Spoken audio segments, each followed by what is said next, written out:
My name is Lori Garcia Sander, resident of Eaton. Does this count against my 3 minutes? No.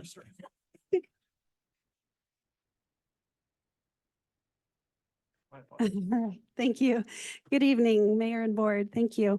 My name is Lori Garcia Sander. Thank you for allowing me a few minutes to speak. I've announced my candidacy for the Colorado State House of Representatives for District 65. HD 65 encompasses the Weldon-Larimer County towns of Eaton, Windsor, Severance, Timnath, Wellington, LaPorte, and east of Bellevue, and it includes the addresses east of I-25 for Fort Collins and Loveland and the northern and western edge of Johnstown. I'm attending town board meetings to introduce myself and to learn what's going on in HD 65 communities and what are your priority issues. I'm a lifelong resident of Weld County, and I've been a public school teacher and administrator in Larimer and Weld counties for the past 25 years. After Representative Mike Lynch announced his intention to vacate the HD 65 seat to run for the Congressional District 4, I decided the time is right for me to take my passion for public service to the state level. Colorado's population has grown exponentially over the past 20 years. With that growth comes challenges and change, and many of those changes have impacted our northern Colorado communities to a great extent. Parents and employers are concerned about our education system. Crime is on the rise, good jobs are fleeing, and the cost of living is soaring.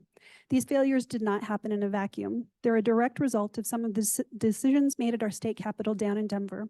As a former public educator, I've invested too much into the future of our state to watch this continue. I'm running because we need someone in the legislature who has actually worked in public education for the past 25 years to help advocate for and write policies that are best for students and teachers. I also support parents' rights to school choice, including charter, private, and homeschool options. I believe parents and teachers should be brought to the table when the legislature is making laws impacting our classrooms and schools. I'm running because I've watched too many of my students' families, teaching colleagues, and friends struggle to afford to live in Colorado, and we need to address the extraordinary rise in property tax rates as well as issues surrounding housing attainability and homelessness. I'm running because I'm concerned about increasing theft, drug, and violent crime rates in Colorado. Current policies emanating from our legislature are more focused on helping criminals get out of consequences rather than ensuring the safety of our citizens and families. I'm running because I see the effects of policies that are decimating agriculture and oil and gas, two of the largest revenue-creating industries in Colorado, as well as the fallout of regulations, taxes, and fees that are choking our small businesses. My life has been dedicated to helping people and making my communities be the best they can be. I'm a strong supporter of small government, personal responsibility, and individual rights and freedoms. I'm a champion of Tabor. I favor an all-of-the-above model of energy development and use, and I believe in addressing the root causes of homelessness and housing attainability for many Coloradans by finding real solutions to the problems. My husband and I live in Eaton, but we travel to and through Wellington fairly often as his business is in Nunn, so Wellington is his closest big city. And we also have a place in Red Feather, so we stop in for gas, groceries, and restaurants throughout the year. I'm looking forward to representing the residents of Wellington when I'm elected to HD 65. You can learn more about me at www.garciasanderforhouse.com. Thank you. Thank you.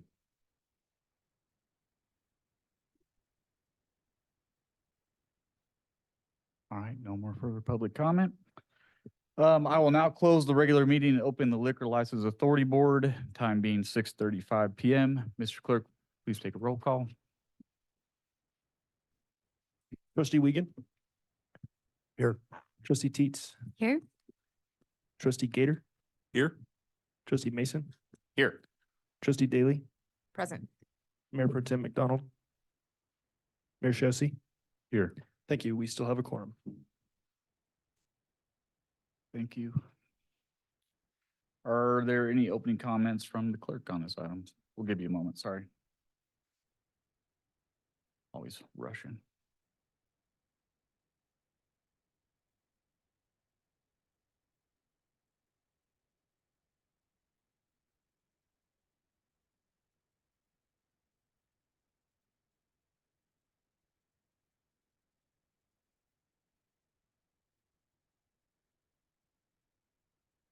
There's a lot of stuff going on. My apologies. Ethan Muhs, Town Clerk. It's my pleasure to stand before you this evening.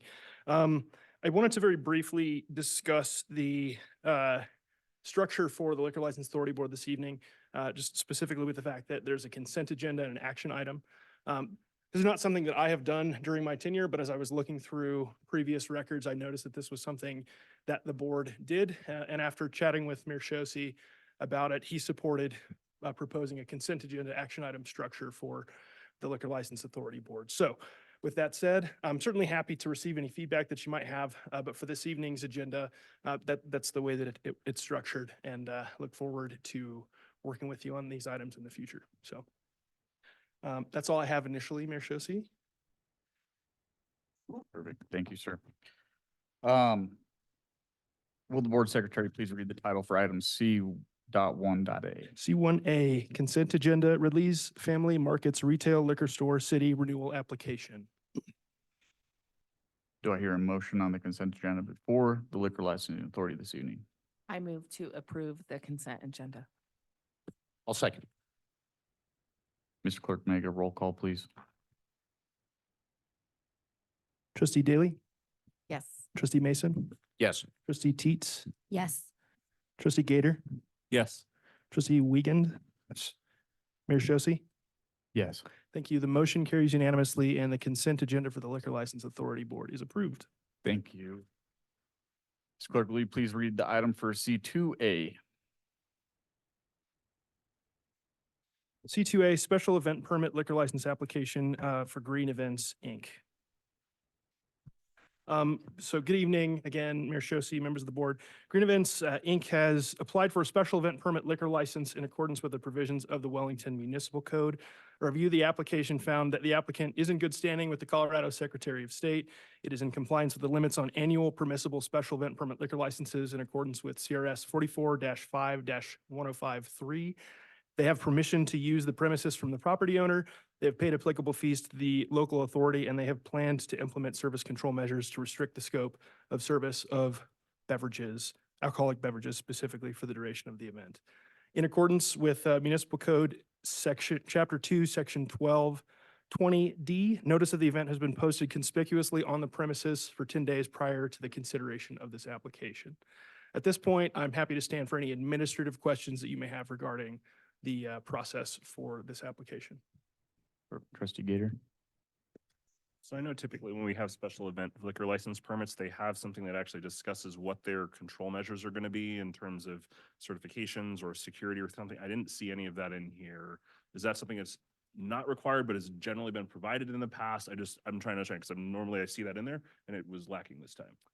Thank you for the question, Trustee Gator. What I've done is I've asked Miss Lisa Sinclair, who's the representative of the organization, to appear tonight before you to explain all of that information to you. Unless you have different guidance for me on how to No, work that. that's perfect. I just wasn't sure Okay. because I've seen it before. So if she's here to talk about it, that's great. So she can talk about that then. Thank you. Okay, fantastic. Trustee Daly? Trustee Mason? Okay, thank you. Okay. Will the presenter please come speak on this item?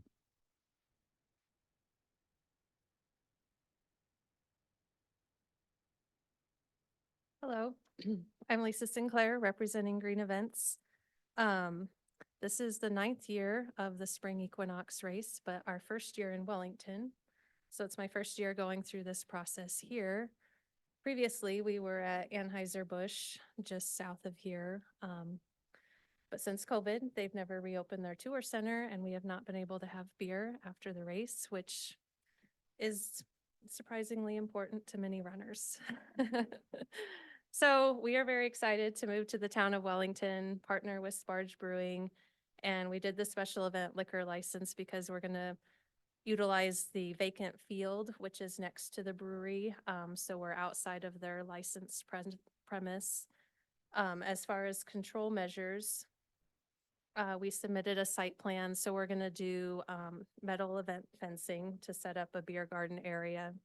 It has 3 entrance and exit gates, which will be marked no alcohol past this point. Each runner that's 21 or older will receive 1 free beer with their race entry. So this isn't really a beer fest. It's a celebratory beer after they finish a race. And it's in the morning. So most people are going to run the race, have a beer, and then have lunch and go home. I'm not sure if there's special requirements as far as control measures or security at those gates. We've done a liquor license through Larimer County and the city of Fort Collins, and signage was sufficient. to be posted at the entrance and exit gates. But also, like I said, this is my first time, so I'm open for input on that. Thank you. Start with questions. Trustee Gator? Thank you for kind of explaining that, and I appreciate you guys considering Wellington and bringing that up here. So I know for me, kind of the big concern is, especially with events, I don't know if there's runners of all ages, if you've got people kind of mingling in and out that are overage, underage. Now, it sounds like people can't just go keep buying more beers. It's just you get the one beer, is that it? Or can people continually purchase more? Because that's kind of where the concern comes in if we're not controlling the area. If a lot of people are coming in and it's being served for a long period of time, that Right. could cause concerns.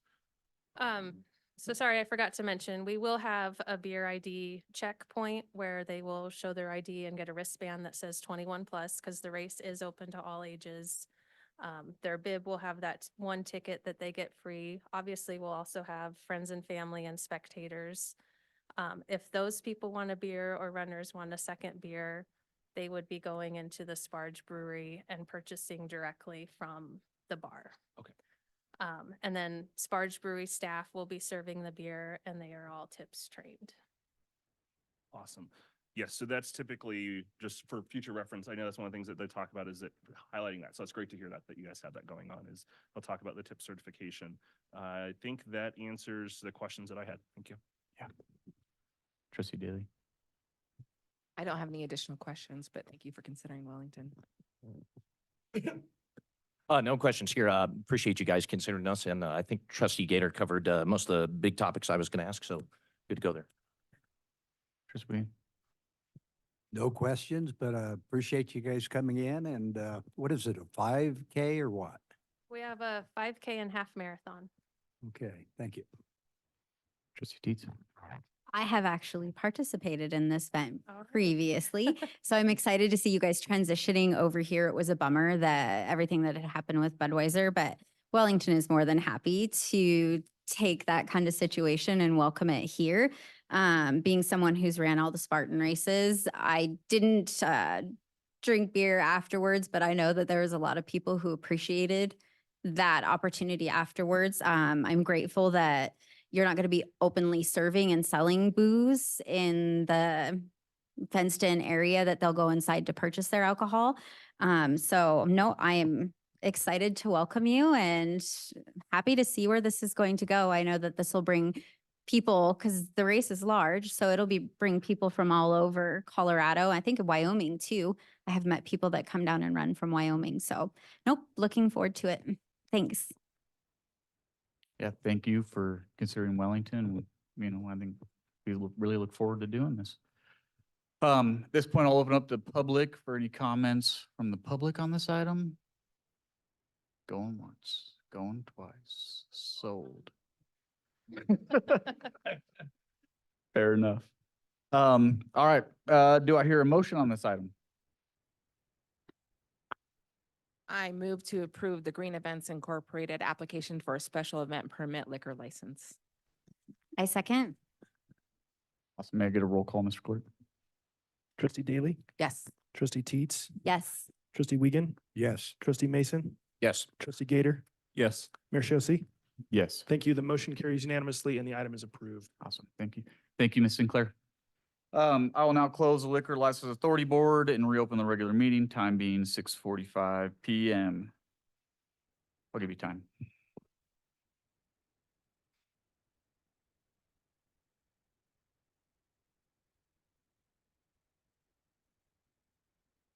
Thank you. Have a good evening. Okay.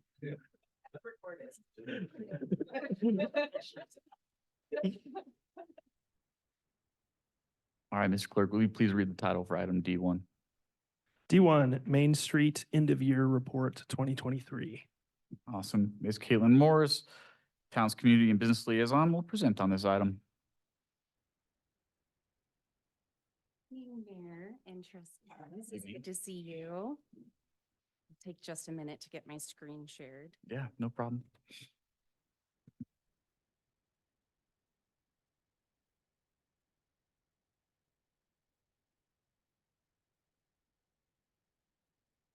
I apologize. There we go. Okay.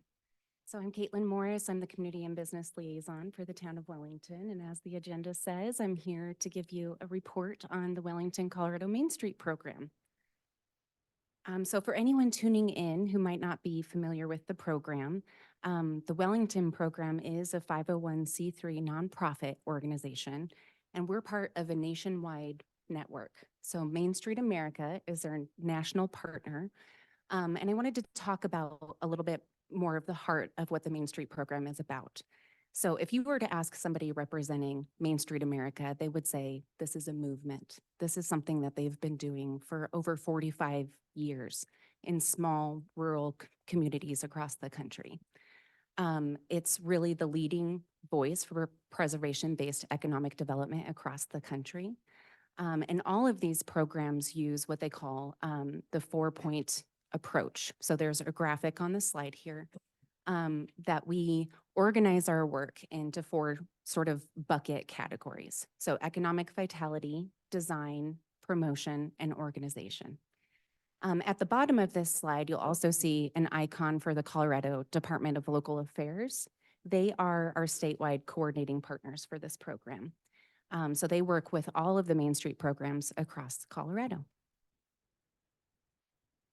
And I wanted to throw in this quote by Donovan Ripkema, who's the author of The Economics of Historic Preservation. So I thought this was a pretty profound statement about what the Main Street program can do. So there's simply no more cost-effective economic development program of any type on any scale anywhere in the country than Main Street. So I thought that's pretty profound to speak to just the impact that a Main Street program can have on an entire community. So getting more towards the Wellington Main Street program. So our mission is really to champion community collaboration. So we know that we can't do it alone. We know that our capacity grows when we partner with other people in the community to help to deliver the work. And so that's really at the heart of how we approach what we do. And I want to read, this is a new vision statement that we crafted in our strategic planning session in 2023. So it's in the years ahead, we see a future where a new organizational model has emerged to provide leadership in solving complex community challenges. So we want to be part of, filling the needs, filling the gaps, and making an impact in this community. And to the right there, just wanted to show the Main Street district boundary area. So this is where we really focus our efforts in our programming. But again, if you were to ask somebody from Main Street America, Main Street is the heart of the community, but what really expands our reach is reaching out to the rest of the community and drawing in. So there should be, that reciprocity in the work that we do. And bringing people into the fold to be part of that. So to touch on kind of our bigger goals and strategies, as we see Wellington grow so much, we know that we have to double down on making the heart of our community something that's unique and sets us apart from the rest of Northern Colorado, or I would say the rest of the country for that matter. I think Wellington has the potential to be really special and different. So some of the ways that we do that are really through supporting small businesses and nurturing our economic vitality here.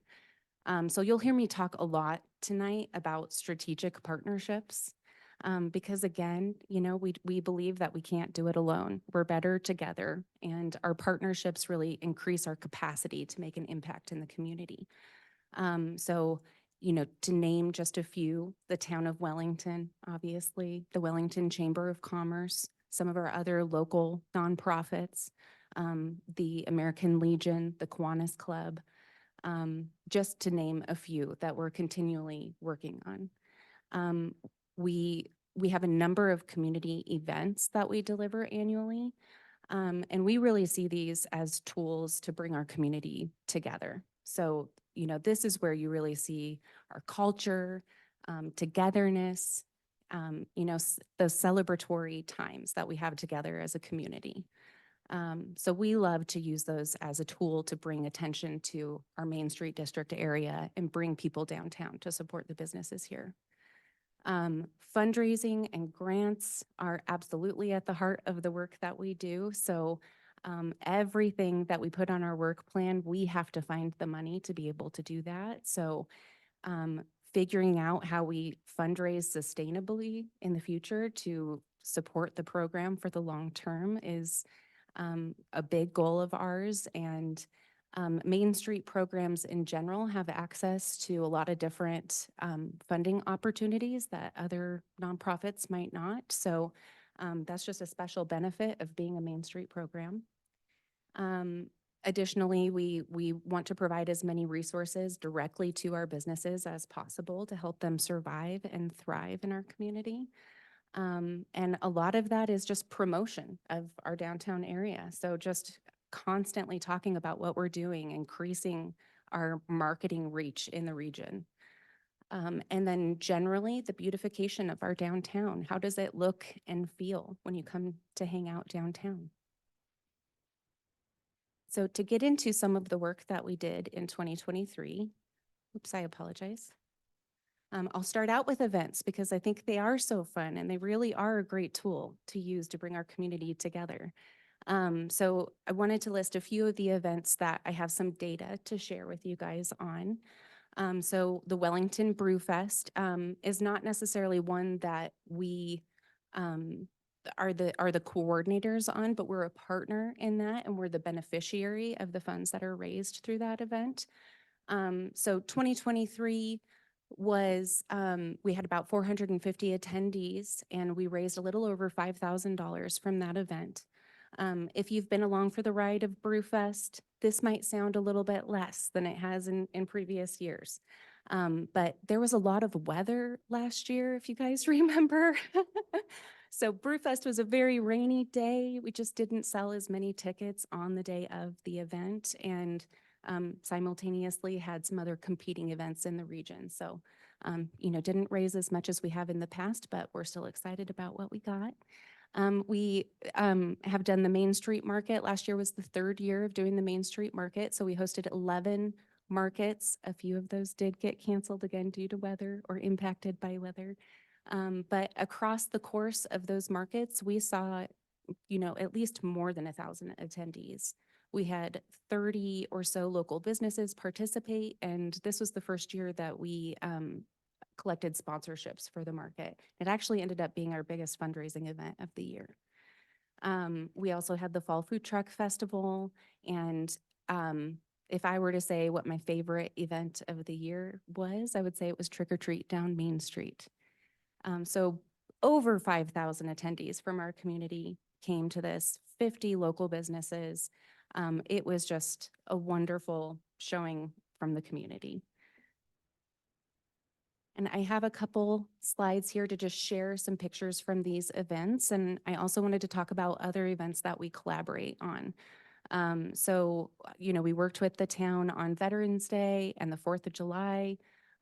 We also participated in Shop Small Saturday, so the Saturday right after Thanksgiving. And just a few more here of Brewfest, and up in the upper right-hand corner is one of the Wellington lights. So we participated with the float and the parade on that one. So in terms of the downtown beautification efforts, we have our annual color program, which right now is our flower planters. So a couple pictures there to the right, we work with a local master gardener who maintains these planters for us, and she does an absolutely wonderful job. They're just prolific and noticeable. And for each of these, we sell sponsorships, and these businesses are represented with a sign in each of the planters. So you can see them as you're driving down Main Street or walking down the sidewalks. We also hosted, tried to host 2 downtown cleanup events, but again, the weather was a consistent factor for us last year. So our spring event got canceled twice, but we came out with a bang in the fall. We partnered with the town to celebrate National Cleanup Day. We had several volunteers participate in this and focused on the Main Street District area and some of the surrounding streets. In the past, the program has also had a sign and awning grant program. The board decided early in 2023 to table this program because we needed to spend some time focusing on restructuring the guidelines and application process, as well as the adjudication process. So we've done that, and we're actually getting ready to relaunch that program this month. So we'll have a large amount of money to be able to distribute to local businesses for updated signs and awnings and, just going back to those, that beautification of our downtown area. I wanted to touch on some of the work that we've been doing behind the scenes that you may not have seen through social media or website or any of that, because I think this work really matters. And just wanted to let you guys know kind of what we've been doing. So again, I won't belabor the strategic partnerships, but truly it's of utmost importance for us to continue to have a focus on this. And we'll talk a little bit more in a minute, but about the memorandum of understanding between the program and the town. That provided a new platform for us to really dig into what does that look like and how exactly do we partner? What resources are available to contribute towards the program and things like that. So I think this is an ongoing conversation that we can have. We incorporated some project management practices into how we manage our work plan to create efficiencies and streamline our processes, again, with the goal of increasing our capacity. So we're excited to hit the ground running in 2024 with those templates and processes in place. Additionally, really honing in on the roles and responsibilities amongst the board and our communities and our partnerships to make sure that everybody is clear about the delineation of duties and, again, so we can hit the ground running and not sort of fumble with, wait, I thought you were doing that. No, I thought you were doing that. Sustainable fundraising has also been at the top of the priority list, and it will continue to be because we're turning 10 years old this year, and we know that we can't revisit how we're fundraising for the program year over year. We want to think for the long term. We want to know how we're bringing in money for the foreseeable future, right? For the next 3 to 5 to 10 years. How does that look? And really that's diversifying our sources of revenue. We want to have a diversified, showing of contributed, earned, in-kind support. So we'll continue working on that. Volunteer recruitment became really important in 2023. So the program in general has gone through a bit of a transition, and people's lives change and things change. And so, we want to continue recruiting and getting different people involved. If you live here, work here, own a business here, we would love to have you involved in the work that we're doing. In terms of the board and thinking about the future of the board, we're sort of incorporating a cohort model.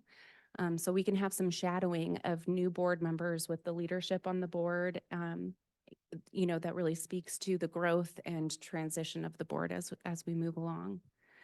In general, just development of the board and committees. So education about certain things, financial planning, budgeting, how to run a nonprofit, whatever the topics might be, so that we all feel like really educated and solid in our roles and how we're managing this program. And then lastly, data collection and reporting. So we are required to do this for the Department of Local Affairs. So we do have a set of data that we collect consistently, but want to have that intentionality of identifying the indicators that are important to track and report back on as we have successes and, can look back on the impact that we're making in the community. So just building that into our practice. So a couple new things happened in 2023, aside from our regular work plan. So I came on board as a result of us executing that memorandum of understanding. No, I got that right. Sorry. Excuse me. I'll refer to it as the MOU because that's too much to say. But you know, this is an exciting moment in time, and I really commend all of you for your involvement in that. This really solidifies our relationship and close partnership between the program and the town. And I think builds a solid foundation for us to grow from moving forward. So it's very exciting, and there's still a lot to be, I think, determined as part of that agreement and how, again, how we collaborate and partner moving forward. But it initially just took a heavy burden off of the program in terms of the overhead costs that we were having to cover. So just not having to pay a staff person to, you know, pay rent, to keep the lights on, to, you know, all those things that go along with that has really taken away a pretty heavy fundraising burden. So that alone is really exciting and gives us a lot of potential to grow from. Also new in 2023, we launched what we're calling the Love Where You Live campaign. So I brought Welly, the woolly mammoth, to share with you guys. And Love Where You Live is really about coming together as a community to celebrate who we are and have pride in our town. And you know, creating kind of a brand and mantra for who we are and who we want to be. And so Welly came out of a series of conversations about what makes you love and appreciate your community. And for me, it's learning more about the history. It's hearing those stories that resonate with me and make me feel like, you know, oh yeah, I can connect with that. That's my town. I belong here. And so one of the stories that I like to tell my own children is that woolly mammoth remains were found here. I think that's pretty cool. And if we look at the demographics of our community, you know, 40% of us are under the age of 18. The next largest age group is in that 30 to 40 range. So we're young families and children. And so we wanted to do something that would resonate with our kiddos and kind of be like a mascot for our community. So to start out with, we've ordered some merchandise. This will be another revenue stream for our program. But really, we want to grow this together with the community, and we want our partners to take on different aspects of this. You know, we want this to grow in meaningful ways that everybody can love and appreciate. So Welly's just the gateway in. But there's t-shirts, there's coffee mugs, there's stickers, there's you know, lots more to come from this. So we're excited about it, and would love for all of you to be a part of it as well. Lastly, new in 2023, we did develop a new strategic plan. So this was in collaboration with a consultant that the Main Street program provided to us to facilitate this. And so it was, I think, a 4-hour-long session that we all sat together and really, you know, talked about what was important to us as a program and as it relates to the town's comprehensive plan, you all's strategic plan. So I wanted to list a few of this. The Main Street program calls them transformation strategies. And so ours are Wellington's front porch. So going back to the Love Where You Live campaign, you know, we love how comfortable and easy it is in Wellington. There's, you know, you might go to Fort Collins for a business meeting or something, and as you drive back on the Highway 1, you start to like relax a little bit, and you round that last curve, and you're like loosening up your tie if you wear one, right? Unbuttoning your shirt, the top couple buttons. And there's an easiness to Wellington, and that's nice. And so we want to keep that, and we want to nurture that hometown pride and hometown spirit and the look and feel of who we are and the welcoming, hospitable nature of who we are. The next strategy is shoulder to shoulder. So that really goes back to, again, those partnerships, the collaborations that we can have. The crossover collaborations, I think that's where the magic happens, is when our efforts start to overlap and we look at what we can do together. So we just want to keep that ever present in the work that we're doing. And then keep Cleveland happening. So this is advanced preparation for the large project that we have pending on Cleveland Avenue, the Main Street Revitalization Project, where all of Cleveland will be redone and we'll end up with a new streetscape. It's quite exciting. And it will be a big undertaking. So we know that it's super important for us to support our businesses through this. And so we've already started collecting materials, communications plans, signage, different things that we can do to support our businesses through this process.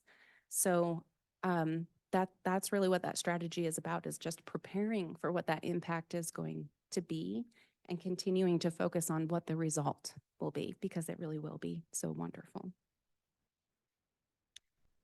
So I wanted to consolidate what is the impact that the program has had in 2023. So first and foremost, and what I think I'm most proud of and what I want to see double next year and in the years moving forward is those volunteer hours. Our board and our committees, these folks, just like all of you, are contributing so much of their time and talent and energy to make all of this stuff happen. So I think it's really wonderful to see that we were able to contribute more than 1,000 volunteer hours. We were able to collect between sponsorships and grants a little over $20,000.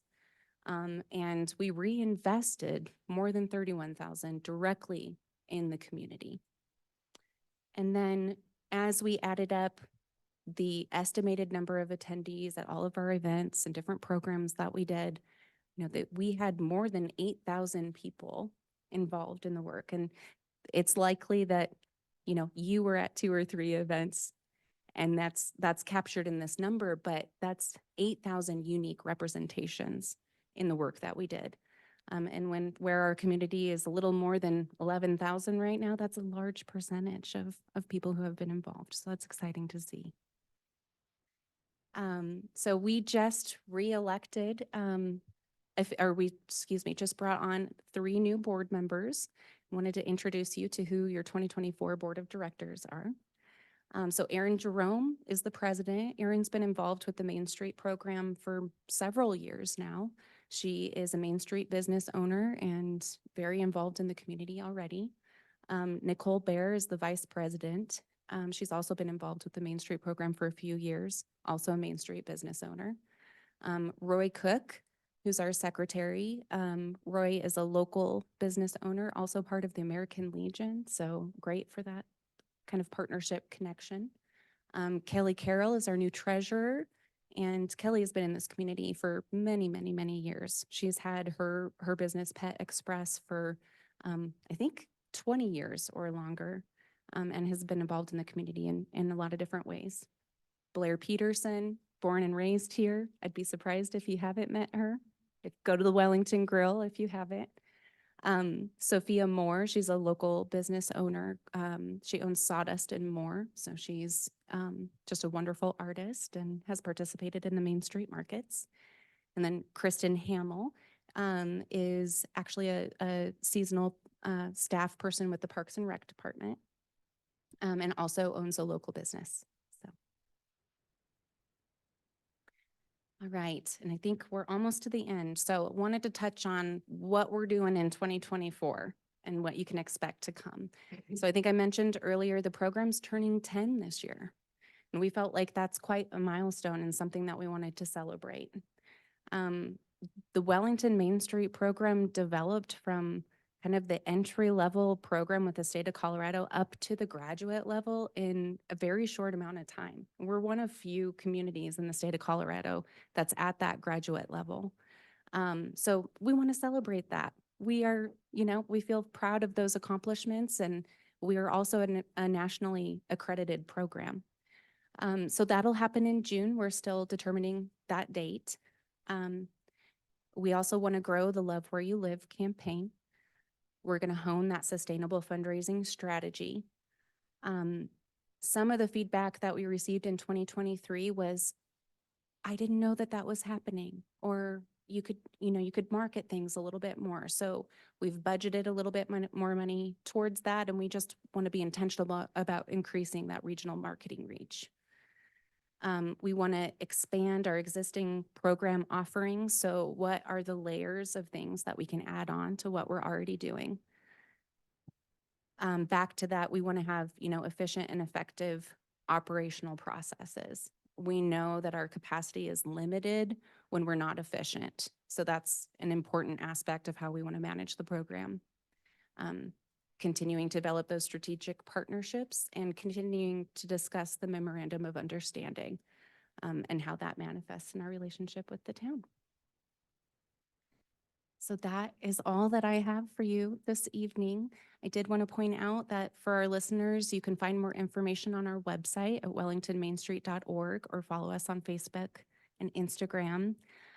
What I wasn't able to put in this presentation because it happened after I created this, but we just launched a new app called Districts, so DISTRX. If you search for that, download it and look for the Wellington Main Street program. We'll be uploading our events in there, historic tours and things of that nature. So a couple different ways that you can get access to what we're doing. Awesome. Thank you. Any questions from the board on the presentation? I do have a few questions.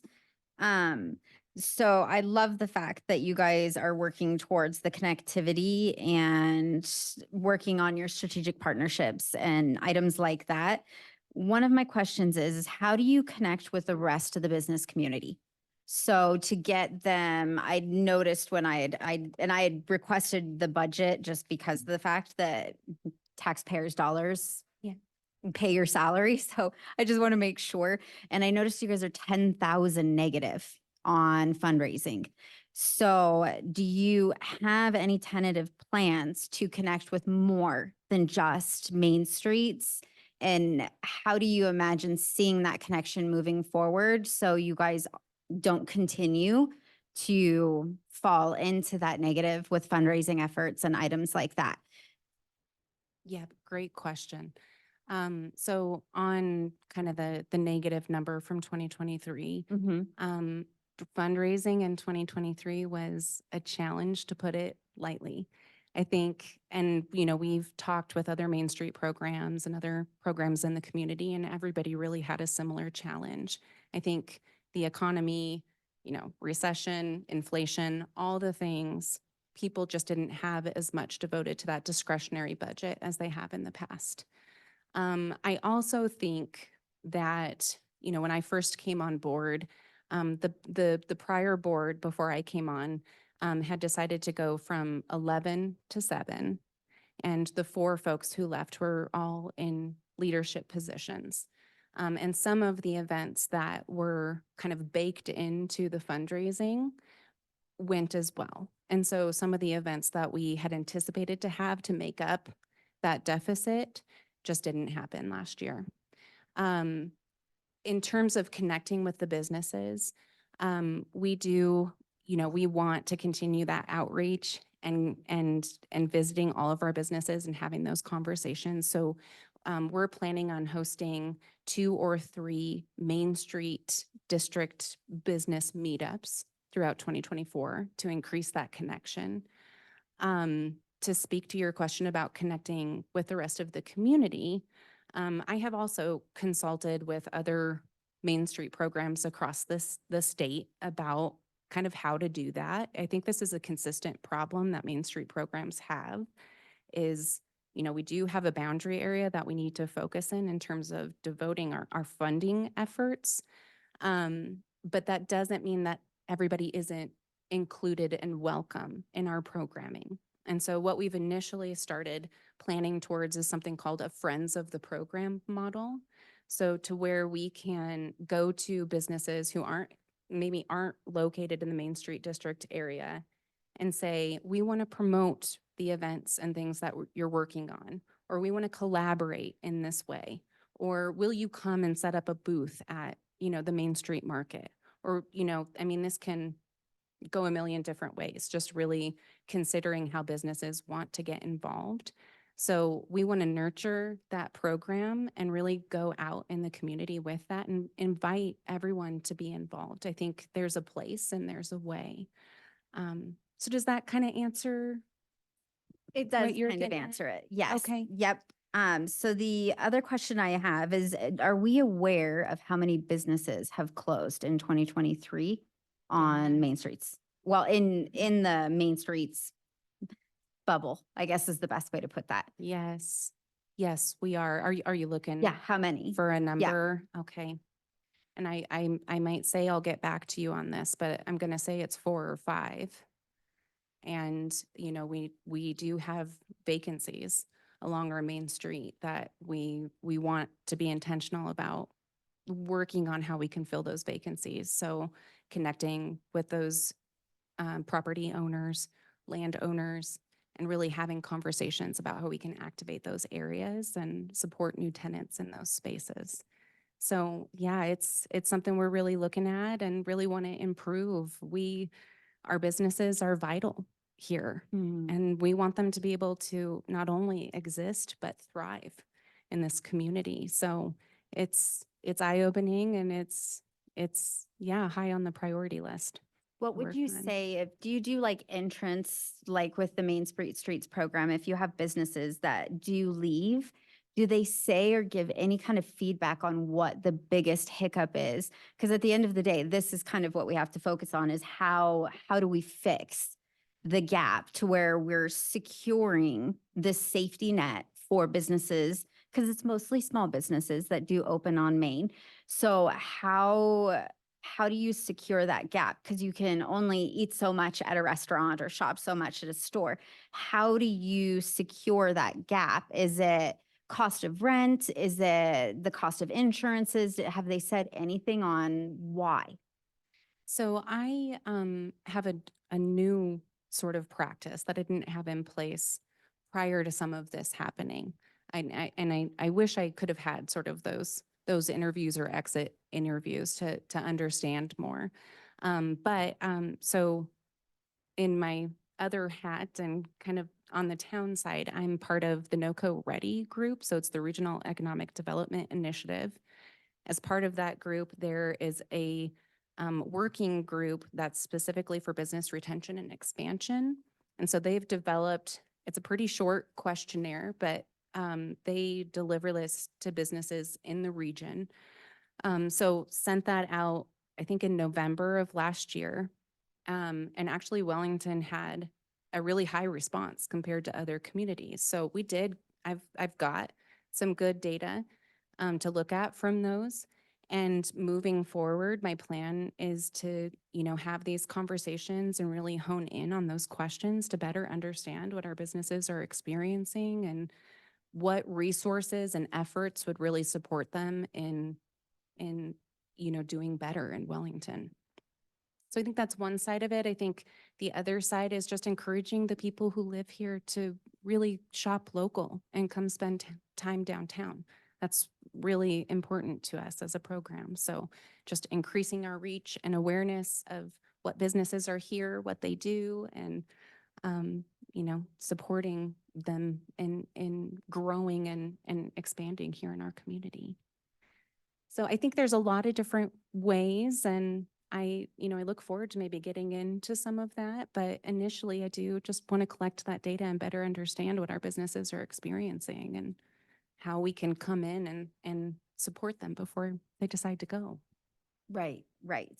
And totally agreed, because it's better to fix it while it's there than try and fix it when they're already gone. So, and I'm trying to figure out how, because we have a few MOUs. So does the Chamber of Commerce, you're partnered through an MOU as well, correct? So there was an MOU, and I think it's expired over time. So we are having current conversations about drafting a new MOU and just being really intentional about what that partnership looks like. So that's really in the works right now. Because that's part of their thing is business retention, correct? Yeah, I mean, Okay. not to speak for them, but I No, think but- just in terms of how they want to, provide the resources and education opportunities and things like that. Got it. So, yeah. Perfect. That's all my questions for now. Thank you. Okay. Yeah, I mean, to go from basically a complete restructure to what it is now, I mean, that's a phenomenal first year of losing a lot of key players and core members and re-going about it. And I mean, I can't thank you enough for the effort you've put in, the things you're doing to do retention and get this program to where it has legs under it and longevity with the sponsorships and everything like that, and all the forethought you and the board have put into this. And setting up these strategic plans is incredible. So thank you very much. Thank you very much. Oh, yeah. Thank you. Appreciate what you've done. Quick question. When we were working with Main Street, on the original, the change here, we were looking at opening it up to other businesses outside of Main Street. And, I know, Trustee Daly can probably expand on that too. Can you give us a number of people that's not on the Main Street area that have joined and the benefits to them so they really know what is available to them? So I'm not sure if I'm totally understanding the question. Maybe I'll I think let you weigh in. it sounds like it's a transition to that Friends of Main Street. Right. That really incorporates the theme of what we're trying to accomplish. So I'm Mhm. happy that that's on the plan for this next year. That's Okay. I think that relates to That- that one. But we've not got anybody outside of the Main Street area. How many people are a member of Main Street right now? So we Businesses. don't have a membership model that was absorbed by the chamber a few years back, as I understand it. So if you are a business in the Main Street district area, you're a member of the Main Street program. But yeah, don't have a membership model anymore. So I know when I first came on, there was some talk about how we could really distribute funding to businesses outside of the Main Street district area. And I would say that's just something that we're still trying to conceptualize and flesh out. And the Friends of the Program model was kind of one step towards that of let's create those relationships and look at what those businesses are feeling like they're missing out from the Main Street program and what they would benefit from. So kind of getting that data to inform what more support could look like in the future. Right, I think the main thing is having the outside businesses feeling a little more inclusive into it. And hopefully we can get some coordination on the different events too. So I think it's Yes. got some great potential to it. Yes, I absolutely agree. I have comments. Yeah. This has definitely been a year of transition for sure for everyone. And regarding fundraising, and budgets in general, rain didn't only have an impact on Main Street. So us as a board absolutely know that. The rain was very hard and difficult for budgets this year. But it has been proven in multiple studies that a thriving downtown impacts the entire town. So a lot of those connections are very indirect. But it is the core of our town, the heart of our town. So I appreciate and love the Main Street program so very much. I'm also a Main Street member because I live in the boundaries of Main Street, wear that proudly. And I attend their annual dinner and everything technically as a member because I live in that area, although it was open to the public this year versus as a membership only kind of thing. So that's another example really of inviting the rest of the town into the Main Street program. So I wanted to give you a little grace regarding a year of transition. I know, and you're creating this role. So imagine that transition in itself. So thank you. And given everything that you guys did accomplish and that your funds that you did, the fundraisings that you did is not insignificant. That's still a lot of money that's being poured directly back into our town. So I did want to compliment you for that. And so that everybody knows, and she deserves a shout out, Anita moving away is a loss to the entire town of Wellington. So not just the Main Street program, but she was a central character of the entire town, who was a mover and a shaker, a coordinator who did the work. And her moving away has impacted our entire community, not just the Main Street program. So Anita, I miss you. She was the president for 7 years. So 7 of the 10 years that we've been a program. So Yes. just that institutional knowledge and passion and connections, all of those things. She We're- sends me pictures of how happy and how beautiful it is where she lives, and I'm like, I don't care. I do. I think that's good for her, but it still makes me sad that she's not here. I do want to talk about those indirect benefits. Just because the money's not necessarily funneled through the Main Street program, you know, every event that occurs, every project that you do generate net adds to sales tax that the town is receiving. So if you're creating a program that habitually tells people to come downtown every Thursday for a Main Street market, and then they go out for drinks and have dinner following, all of the sales tax for those extra people who would never be downtown on that day should be contributed to the Main Street program, in my opinion. So I know that you guys are talking about reporting, and I'm sure that that is part of that reporting, is really measuring the impact of those indirect impacts to the businesses following or participating in events. And speaking of the other ties to other businesses downtown, Trick or Treat down Main Street, a lot of those businesses are not located on Main Street, but also we're handing out candy and information about their businesses. So I love that as well. That's also my favorite event. And most pictures I take of downtown in general is for Trick or Treat down Main Street. Although we did lose some businesses, and those are major losses to our community. I know examples of a couple businesses that offer services we've never had before in our town, including event space and a full service spa, not to mention that one storefront turned into 3 businesses.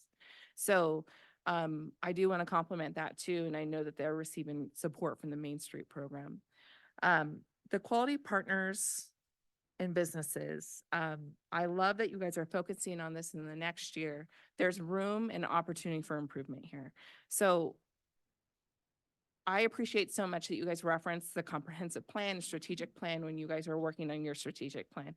And I love that. And I think that's just the beginning. I think when we make that even more successful is when we add the dollars to it. So if thanks to our graduate level program that we receive additional grant funds than an entry level Main Street program, which is awesome. If we were to utilize and coordinate, of course, from the town perspective, funding for our strategic projects on top of funding for your strategic projects that have the same goals and function. So we're not both doing an overstepping or stepping on each other's toes or doing the same work twice. Man, that is where we need to be. So the fact that you guys have recognized that and you are focusing on that means that you are going to maximize the potential of Main Street program. So I love that. I got to participate with Trustee Wiegand on creating the MOU. It was challenging. There's a lot of questions. It is not black and white. And the fact that you guys are figuring out those roles and responsibility is not a surprise to me, because we did our best without participating in it, in the actual work. So I'm really happy that you guys are nailing that down and continuing that transition. And not to mention that this is only one of your jobs. So the other coordination, I think strategic partnership that we need to acknowledge is that every resource and benefit and knowledge that you apply to the entire town is available to Main Street, really just from your expertise, and vice versa. So resources, knowledge, and everything that may funnel down through DOLA or the Main Street America program is reflected and available as knowledge to do any town event or any other community type project that you're also working on. So I think that this model, although maybe too many jobs in one, but you do it so gracefully, is a huge benefit to our entire community. I love also that you guys are focusing on complex community programs in the problems in the future. I think that this is where you guys have so much power to make some serious changes. Given the comprehensive plan, not a lot of people reference this, and the fact that you guys are is amazing, but one of the 4 pillars is called Vibrant and Historic Downtown. We promote downtown's vibrancy and history by preserving its distinctive charm, supporting its local flair, and enhancing its atmosphere and amenities for residents and visitors to create memorable experiences in the heart of our town. This plan was created from the most resident engagement that I've ever seen for a project over multiple surveys and multiple engagement events. And it goes down to do further goals. So if ever you're interested in what the community wants, they are listed there in detail. I think that there are probably 20 or 30 specific line items, but are highlighted, of course, through improve the appearance and vitality of downtown, achieve and support an economic, social, and cultural center for the town. And then align downtown and economic development efforts to ensure a thriving business environment that supports existing and new businesses.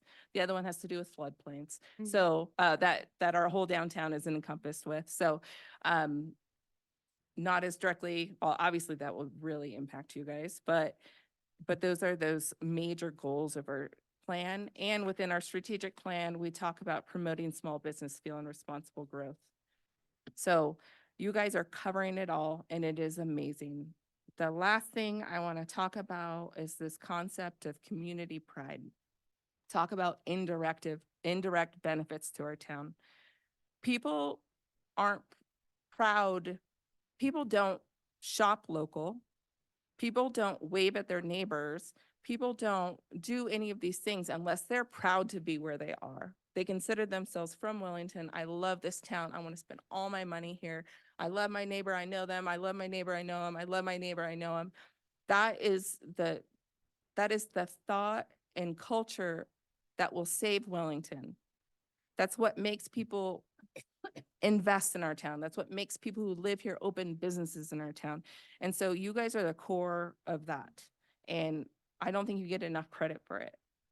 And then I live downtown. I live in a house that's 110 years old. Every time I see a historic picture, I search for my house. And so far, I found it every single time I've come across one, which is pretty cool. The Kiwanis Club wants to include my home and my stories within their historical walk. So I'm excited to give them more information on that and then contribute that more by digging through the archives that are available. Have so much great stuff about Wellington. So overall, thank you to you and the board. And I am so looking forward to the future. And I know that there's great things that are about to happen. So thank you so much. Thank you. Thank you. Yes, thank you. All right, next we will proceed with the consent agenda. Mr. Clerk, will you please read the title for the items on the consent agenda? E1, January 23, 2024, regular meeting minutes. E2, January 30, 2024, special meeting minutes. Thank you, sir. May I get a motion on the consent agenda? I had just one comment. Oh. We could have an edit on page 40 for the IGA. You have Mr. Chad Zuniga. It was Mr. Zadina who provided public comment. So if we could just correct his name in the minutes, that would be awesome. Is it Zedina? Do you know? Zadina. Okay. Yep. You have it Thank you. corrected. You have it correct in the other minutes. It just, for whatever reason, in the minutes from the first meeting, it was incorrect. Okay, thank you. And with that adjustment, I will move to approve the consent agenda. I'll second. Mr. Clerk, may I get a roll call, please? Trustee Gator, Yes. Trustee Mason, Yes. Trustee Daly, Yes. Trustee Teets, Yes. Trustee Wiegand, Yes. Mayor Shosse. Yes. Thank you. The motion carries unanimously and the consent agenda is approved with the stated amendment. Thank you.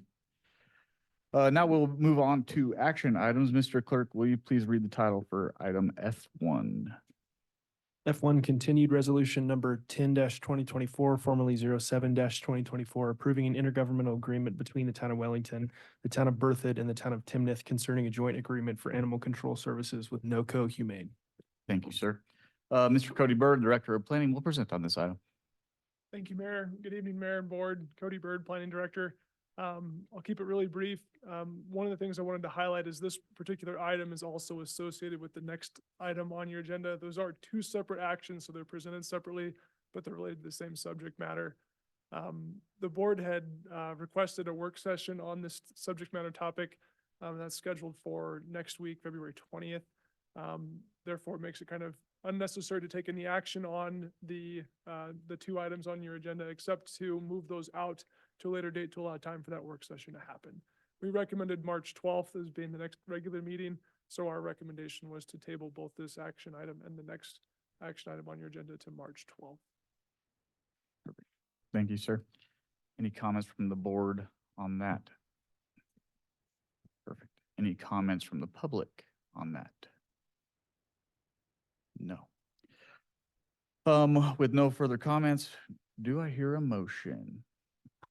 I make a motion to move to postpone consideration for resolution number 10/2024, formally 07-2024 to the regular board meeting of March 12th, 2024. Second. Mr. Clerk, may I get a roll call, please? Trustee Teets, Yes. trustee Gator, Yes. trustee Wiegand, Yes. trustee Mason, Yes. trustee Daly, Yes. Mayor Shosse. Yes. Thank you. The motion carries unanimously and the item is postponed for consideration to the March 12th, 2024 regular meeting. Thank you.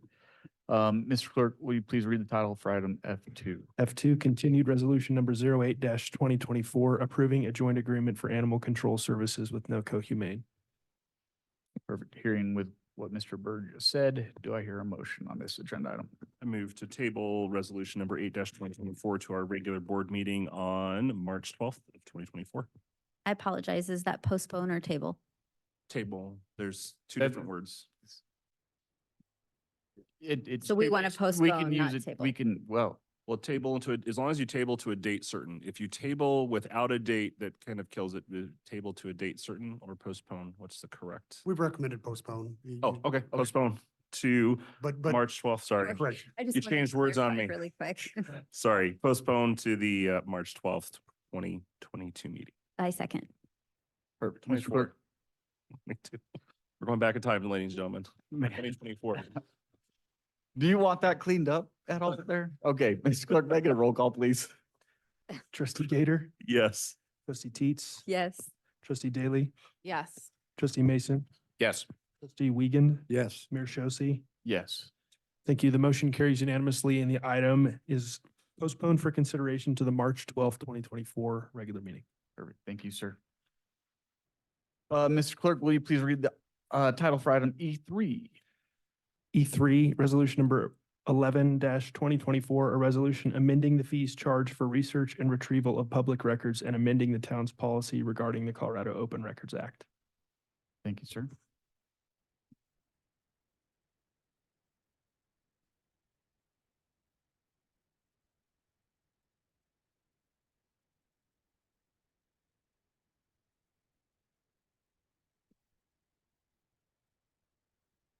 And Mr. Moose will present on this item as well. Thank you. Good evening, Mayor Shosse, trustees, Ethan Muhs, Town Clerk. Again, it is a pleasure to be before you presenting this item. This item is largely born from a desire on the part of town staff to ensure that our systems and processes are modernized and aligned with what Colorado Open Records Act, applicable statutes and law authorize the town to charge for our research. It also is intended to realign the process that fees are presented to the public from existing in a standalone document to being centralized in the fee schedule. For those two reasons, it really represents an administrative change more than anything else. The two things that it specifically accomplishes are it will increase the fees that the town is authorized to charge for research in Colorado Open Records Act requests beyond the first hour from $30 to $33.58. And this change comes as or is reflective basically of an authorized increase that was permitted by the Colorado the director of the Colorado Legislative Council in 2019.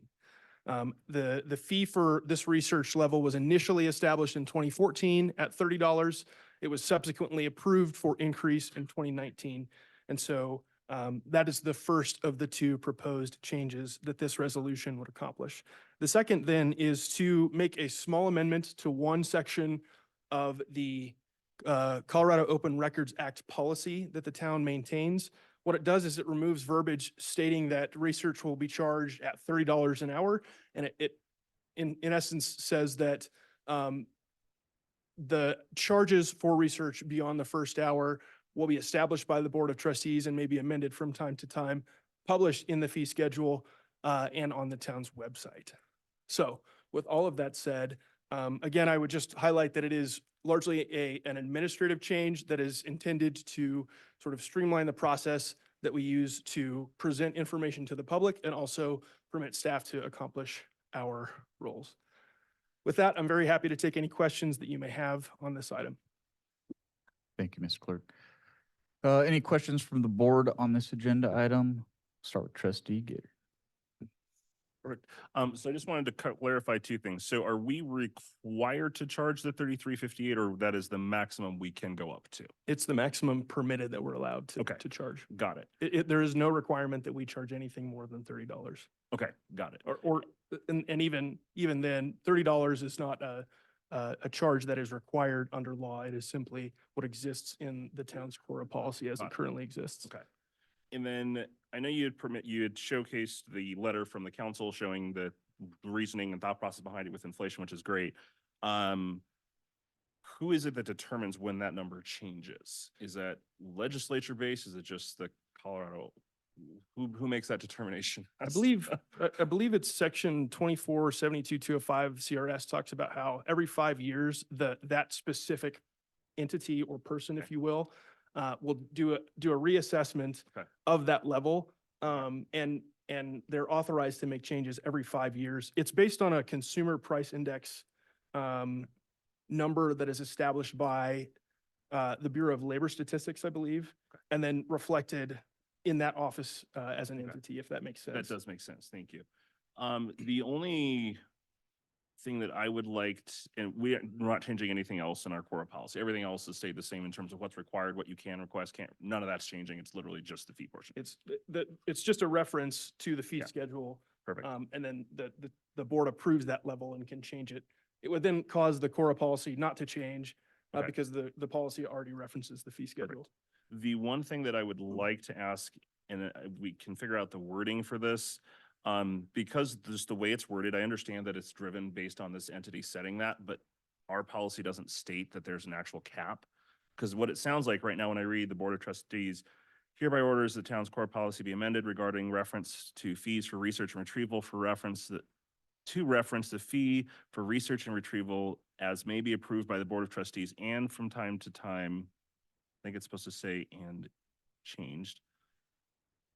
I'm reading the portion here, is published in the town's fee schedule. It basically implies that we can just change it anytime we want. There actually is an entity that highlights what we can go up to. So I'd like if we can adjust the wording to reference that it's not just us making up our mind any day of the week, hey, we're gonna charge $50. I know we can't, and we know we can't, but it doesn't say that here, so that could be concerning to people like, well, you guys just set whatever you want. It's like, no. So I don't know if there's a way to reference.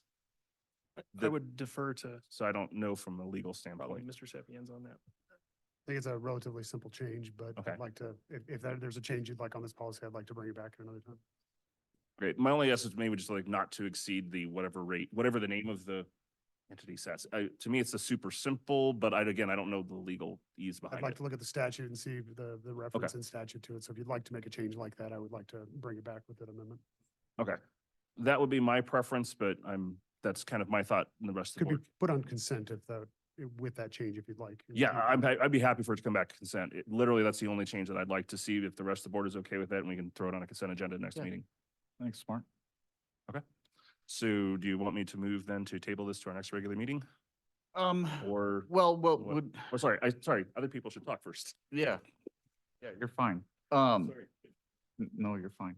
Any other questions from the board on this item before I move on to public comment? Will we be needing to formally approve changes to the fee schedule in addition to this then following?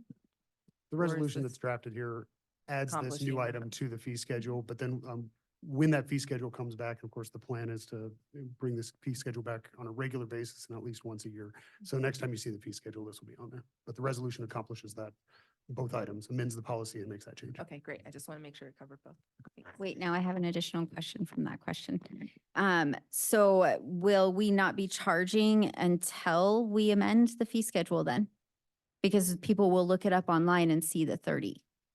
This policy is still in effect. And so until this policy is changed, so we will not be charging $33.58. We'll just continue charging the $33 or $30 until this change is made. So if we're delaying this until next meeting, that change will happen at that time. Got it. So, and that's where I want to verify that it's listed in the fee schedule, that the updated amount's being charged.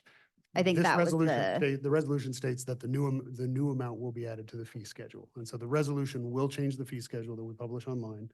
The new policy change that's made here also says we'll publish that on the website. So Got we'll it. publish that in a couple places, okay. once this is adopted. Yep, just Until as that long, happens, it's, it's $30. as long as it doesn't come as a surprise when someone thought they were paying 30 and then they got billed for the 33. That's what I just want to make sure of. There's also a protection in state law that if you do not have this number published clearly, we can't charge it. So there's been cases in other places where towns have not had their policy clearly on the website and that dollar amount on the website, they say you owe us this money for the research and they don't. So it is absolutely, it'll be on the fee schedule. It'll be findable. It will not be a surprise to anybody. Thank you.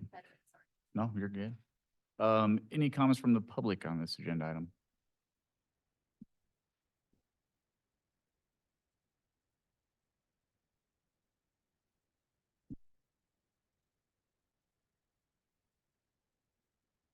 Hi, Karen Eifert, I live in the Knolls.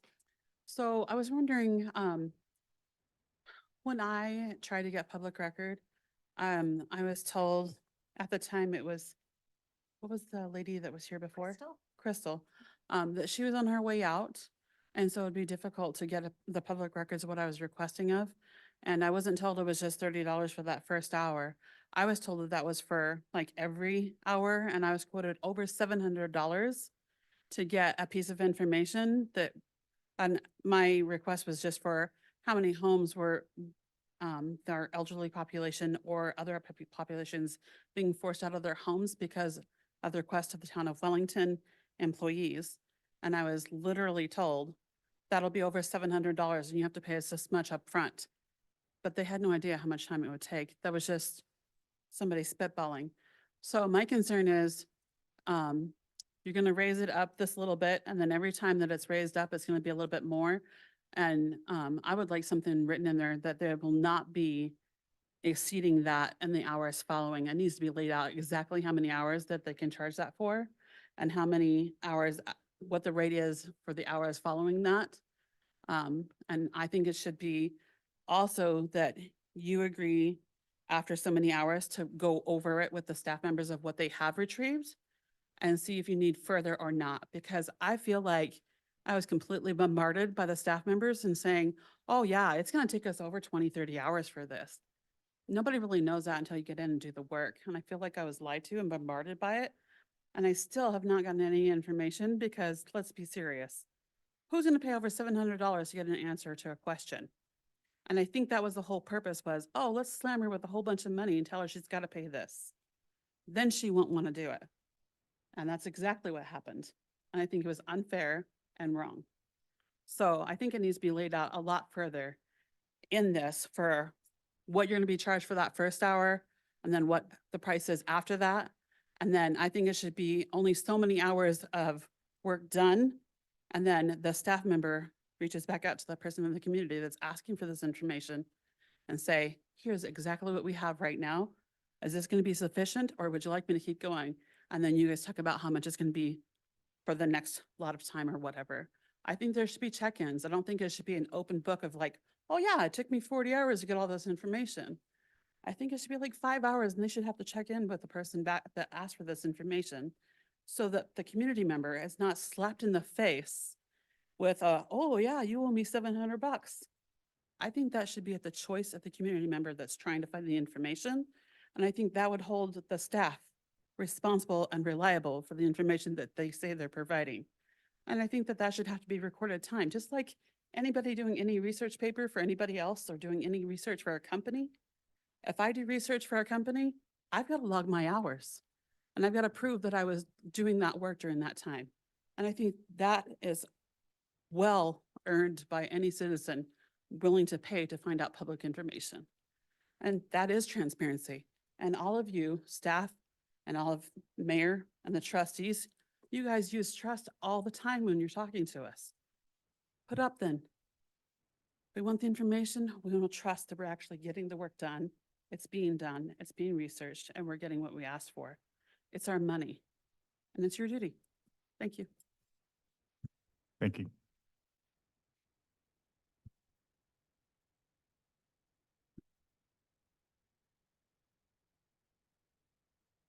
Christine Gator.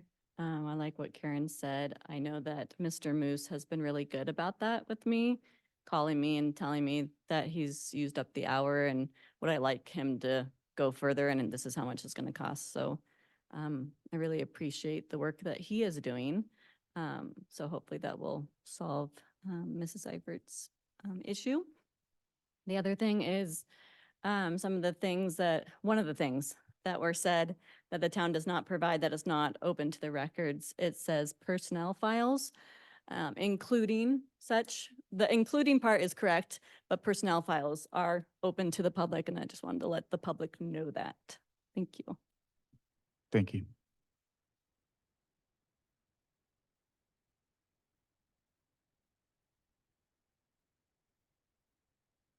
Perfect.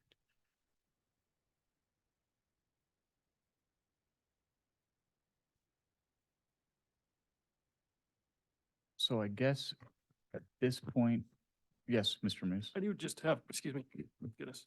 I do just have one comment that I would like to share, and thank you, Ms. Eifert, and Ms. Gator for making those comments. The way our town's core policy works is if I issue an estimate, we charge for 50% of a deposit beyond a certain hour threshold, and then the town conducts the research in accordance with the core policy. If the total research required is less than the deposit that a person would have paid for that research, we refund them the difference.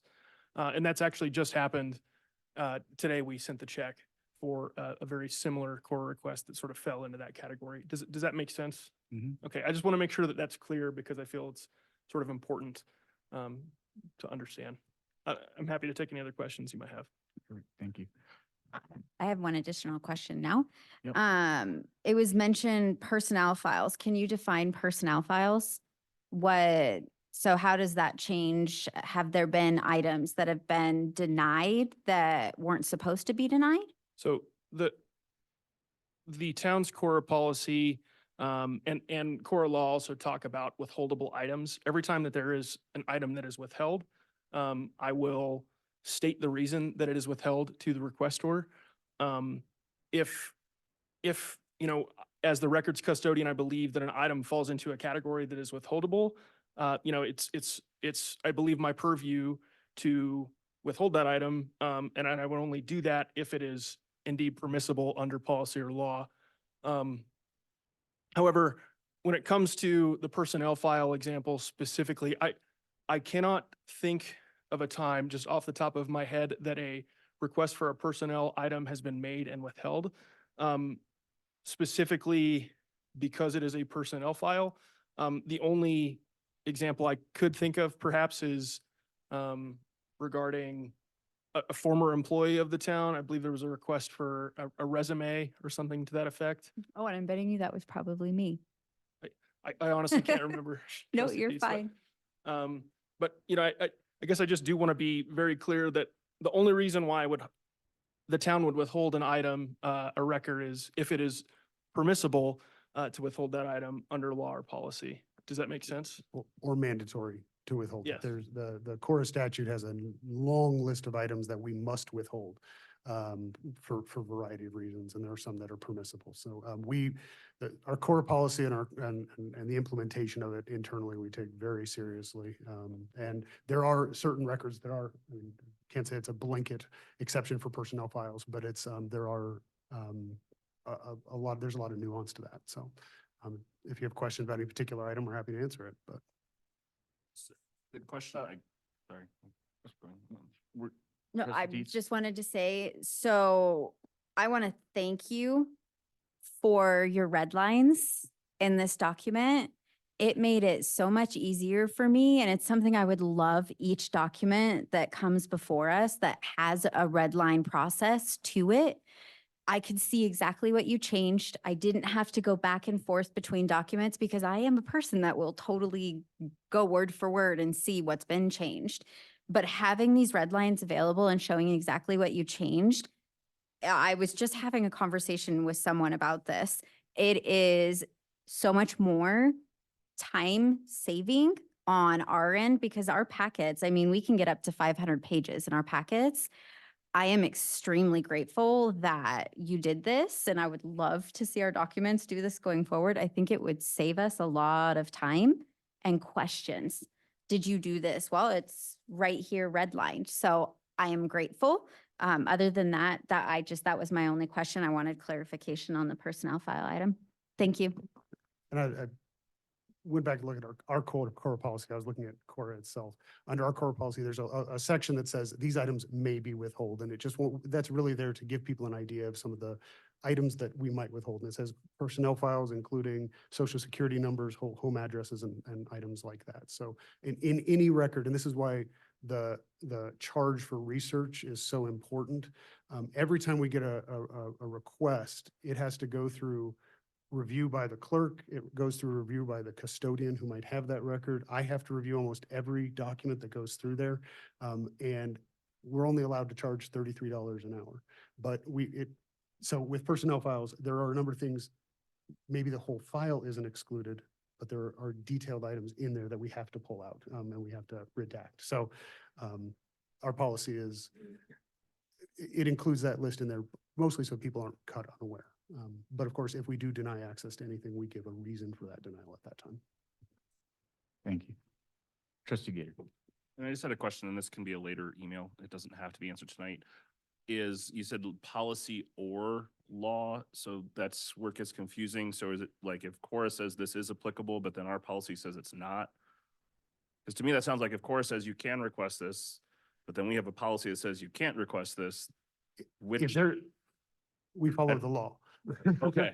I just want to make sure that there's not an item where, well, Cora says you can request it, but we have a policy that says you can't, and then, okay, just wanted to make sure that. Our policy includes a lot of things in it that simply, like I said, are largely to inform the public Okay. that these are things that we may need to withhold. Okay. But we always, Perfect.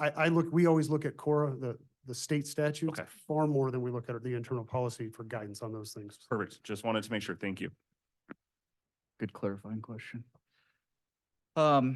Okay, so with all that being said, let's move for a motion with Trustee Gator. We're gonna put it on the consent agenda for the What next do you meeting. want in the motion? Yeah. How do we? Do you want me to state what I'm looking for in terms of the amendment Move to continue it to the to the next regular meeting on the consent agenda Okay. with the amendment that's been discussed. And we'll Perfect. handle the language, Okay. and I've taken good notes there. All right, awesome. I move to continue resolution number 11-2024, a resolution amending the fees charged for research and retrieval of public records and amending town's policy regarding Colorado Open Records Act to our regular meeting on February 27th, 2024 to the consent agenda with the discussed amendments. I second. Mr. Clerk, make it a roll call, please. Trustee Gator, Yes. trustee Dietz, Yes. trustee Daly, Yes. trustee Mason, Yes. trustee Wiegand, Yes. Mayor Shosse. Yes. Thank you. The motion carries unanimously, and the item is continued to the February 27th, 2024 regular meeting, and it will be on the consent agenda. Thank you, sir.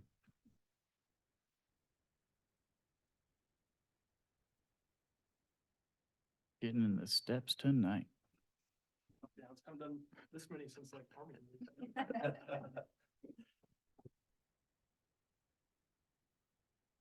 All right, Mr. Clerk, will you please read the title for item E4? E4, vehicle purchase. Thank you. Mr. Billy Cooksey, Parks and Recs Manager, will you present this item, please?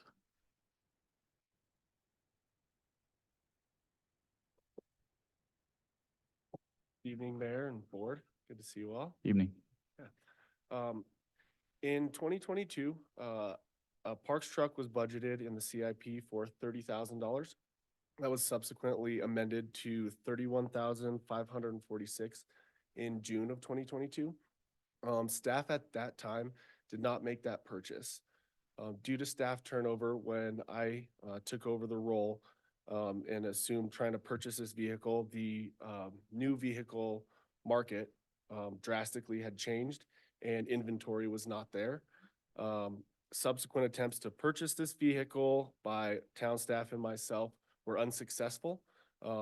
Because of that, we started investigating into the used vehicle market to stay within that original budget.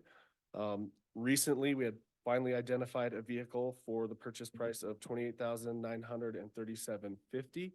So I'm just here to ask that we amend that, ask for a new vehicle to be a used vehicle so we can stick within that purchase price and still get a vehicle that's good for our staff to use and will suit our needs for all the maintenance for the park side.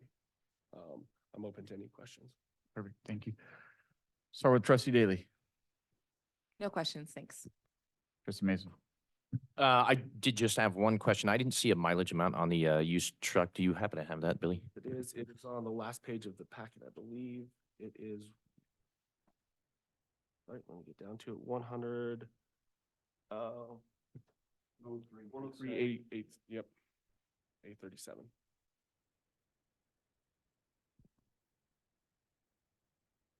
Okay, thank you. Appreciate it. Trustee Wiegand. Thank you. Trustee Teets.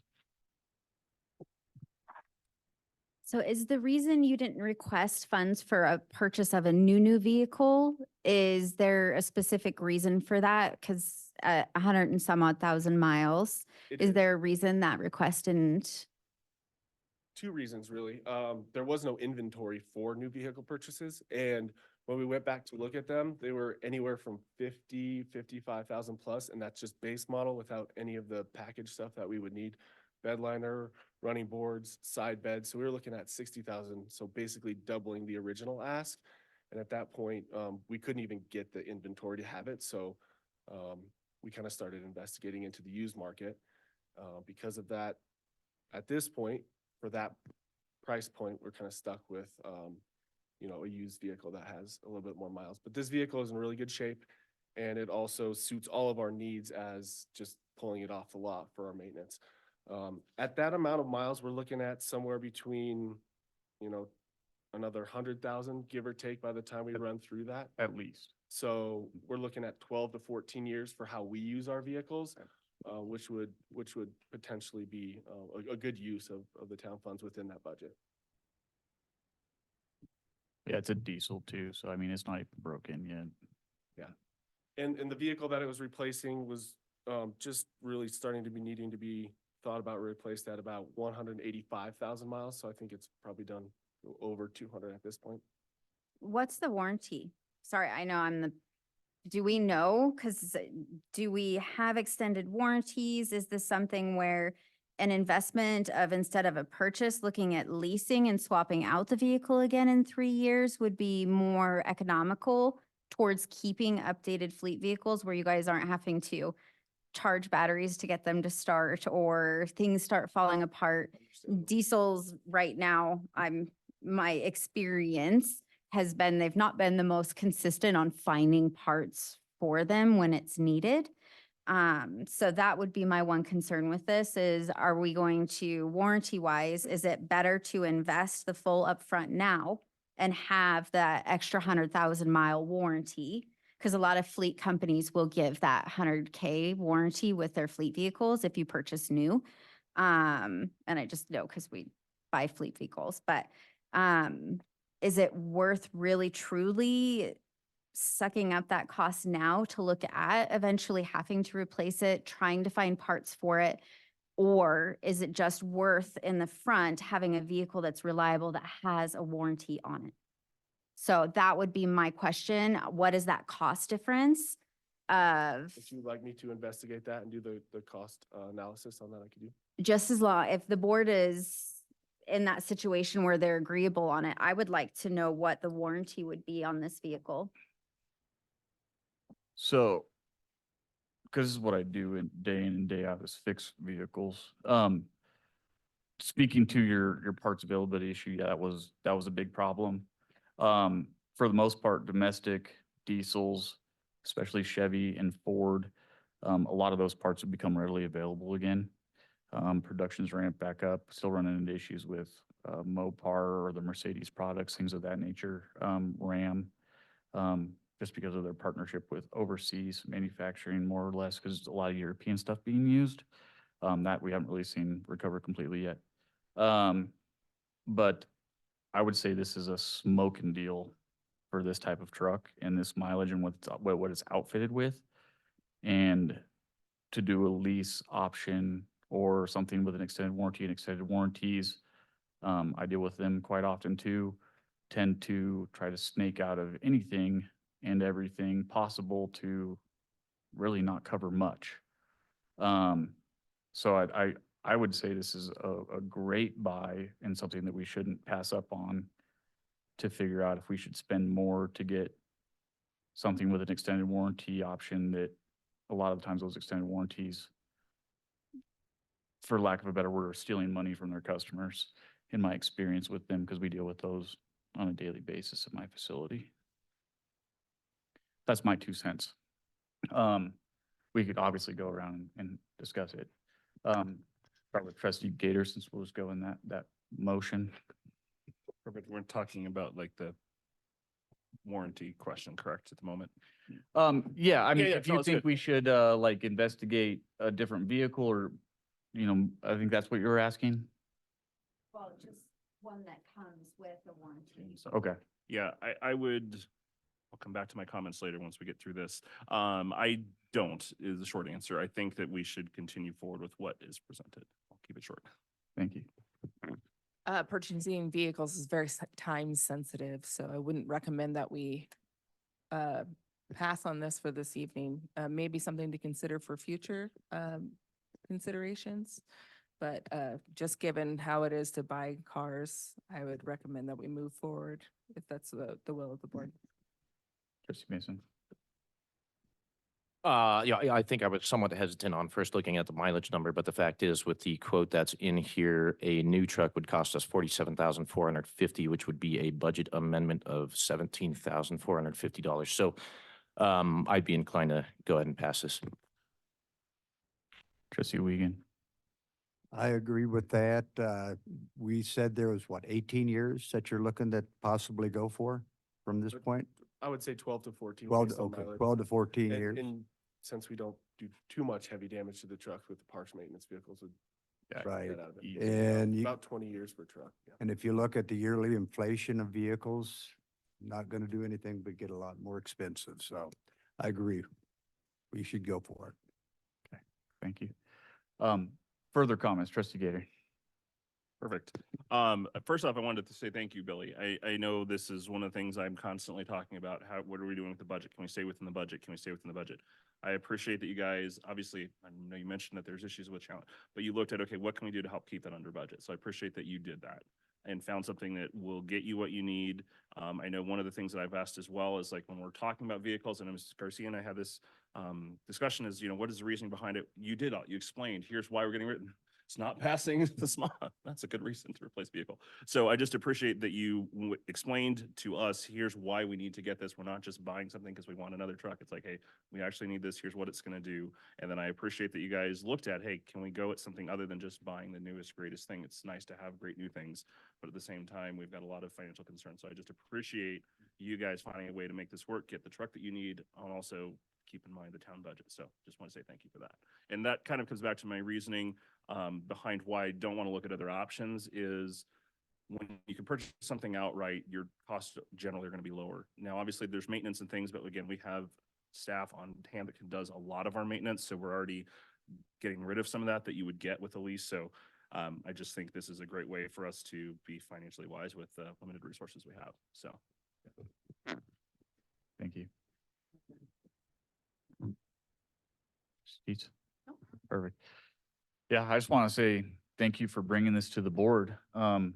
This is, an item that you don't need technically board approval to purchase, knowing that it wasn't necessarily budgeted. Full transparency and bringing it before us was very commendable and definitely appreciate that. Yeah, so thank you. At this point, I will open it up for public comment. No public comment. I guess we'll go for motion. I move to approve the purchase of a used truck from Dellenbach Motors in the not to exceed amount of $28,937.50 as a replacement for the 2022 budgeted but unpurchased new park truck. Second. Perfect.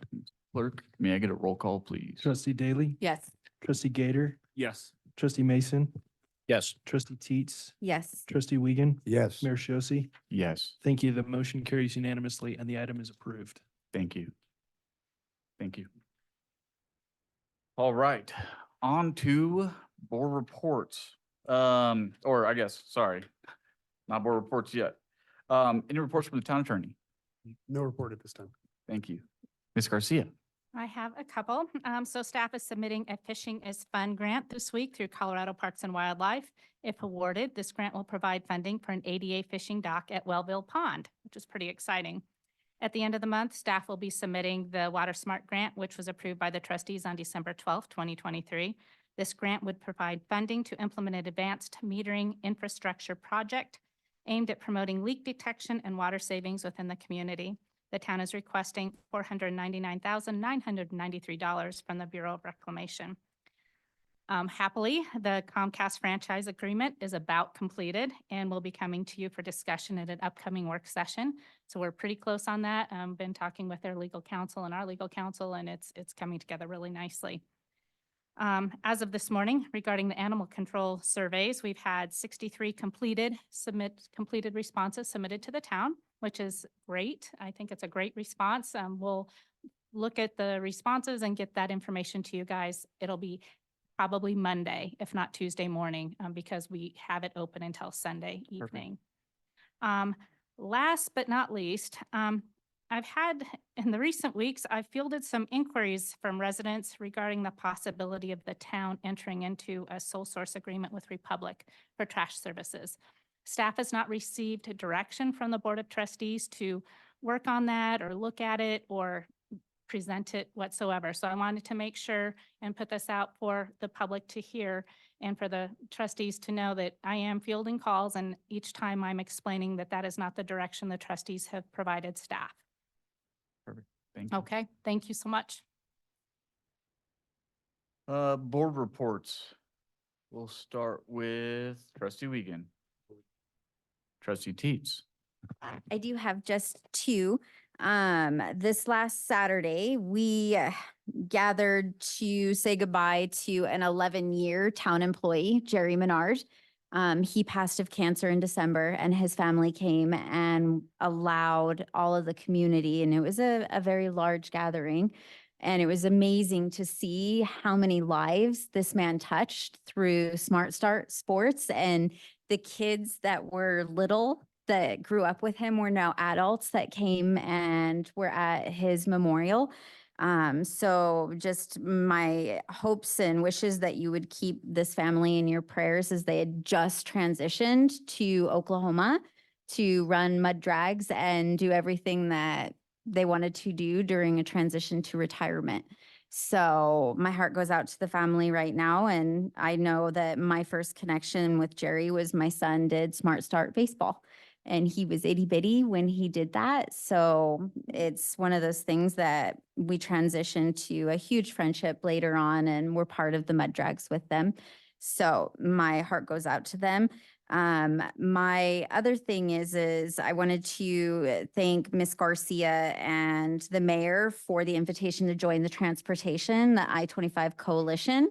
Lot of interesting things learned, so much grant money available for pedestrian bridges, for support from all of the communities in different areas.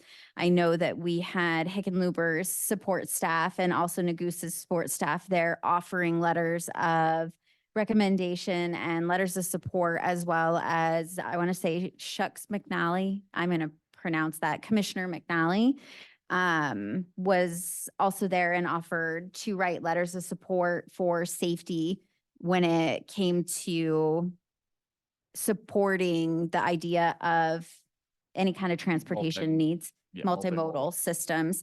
One of our major things and one thing that our mayor spoke to was a pedestrian bridge from one side of the interstate to the other, where we are seeing a lot of kids run across the interstate to gain access to the west side of our town. I'm not picking on kids because I see adults do it too. So please don't think that I'm centering anyone out in this. It is becoming a real concern. I know we've already lost one person around that area on I-25 some years back. I don't want to be that statistic. This is not what I want to pop up in the newspapers for. So I know the I-25 collisions are available to watch via Zoom, and that's anyone in the community, right? Is that open to? No, you have to get an invite from Got it. Weld County in order to participate. So that's why I send Okay. it off to the Board of Trustees to Perfect. participate. But Thank you. and there is ways for community to start getting involved and connecting with each other to help start speaking up for support on these kind of modal transportation projects that will be detrimental, considering we have a brand new subdivision getting ready to start over on that side. We're going to see more kids coming and going from these areas. So I would just like to see that. In regards to the republics that was discussed, I think I had also someone who had reached out to me. I have had a meeting with Ms. Garcia and a republics representative about talking about a single provider. So I don't want that to get misconstrued at all, because I have had that meeting. So I just wanted to be upfront and honest. And the discussion was around a sole service provider for the town of Wellington and what that would look like regarding HOA agreements, because they're 2 and 3 years out. So that conversation, I was present during that conversation. So we have had that talk. But as far as the trustees go with direction, I don't know if you guys have also had any meetings regarding that, but it wouldn't be anything that I would think that it's going to be supported or not supported unless it's come to our board for further discussion. So I just wanted to clarify that to make sure that any question would get alleviated. Thank you. Start with Trustee Mason. Trustee Daly. I had the privilege of attending a night beyond limits. And on February 2nd, sorry, I forgot the date, which was an extreme success and such a wonderful thing to bring to the community. So it was a collaboration between multiple entities, our Parks and Rec, our Parks and Rec department, our library, Boys and Girls Club. It was so much fun. We brought out all the fun activities that we have Parks and Rec that they use, the same kind of items that you can enjoy on any parks days that we do throughout the year. There were crafts there. There were adaptive controllers for video games. There was also another sensory room. It is such a wonderful concept that we are supporting all of our residents, regardless of ability. And it was a free event, which I am very super happy about. But it was just so much fun. I went with both my kids. I ended up leaving them there at one point. And there was great staff available from the library. Everybody, a lot of the kids were familiar, so it was cool that they knew a lot of people. But parents came in. I talked to a couple parents of children I know. It's always weird when you're like, I know your kid, I don't know you. And they acknowledged that they had never been within the Boys and Girls Club facility, which is awesome. So it was a cool opportunity for them to tour the facility as well. There were a lot of kids there. Every room was busy. I was happy with the turnout, and then I realized there was 2 more rooms to discover, which were also full of people. I had some great quality time through some axes, not real ones. And it was great. So job well done for the town in making sure that we have adaptive social events. The other thing is, I do want to mention that I wrote a letter of support for our doc grant process. As a liaison from Parks and Rec, that was appropriate to make sure that we had supplementary, letters of support for those kind of grants. So we're rocking it. We're progressing and doing better for ADA type needs to make sure that our amenities are servicing all of our residents. That's what I got. Perfect, thank you. Trustee Gator. No report. Thank you, sir. Yeah, the Night Beyond Limits was a great event. That was, yeah, we just missed each other. But great turnout and amazing stuff the town did. You guys should all have a draft in front of you or that was given to you.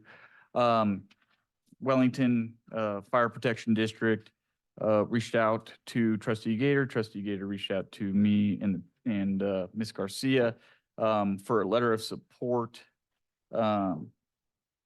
Basically, they're going to be applying for a grant for EMS stuff to offer better training, wages, things of that nature to help the department as a whole.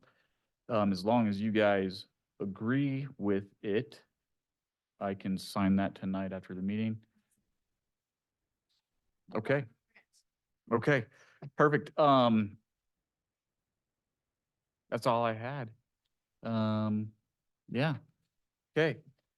Having no further business, do I hear a motion to adjourn? I make a motion to adjourn. All in favor, say aye. Aye.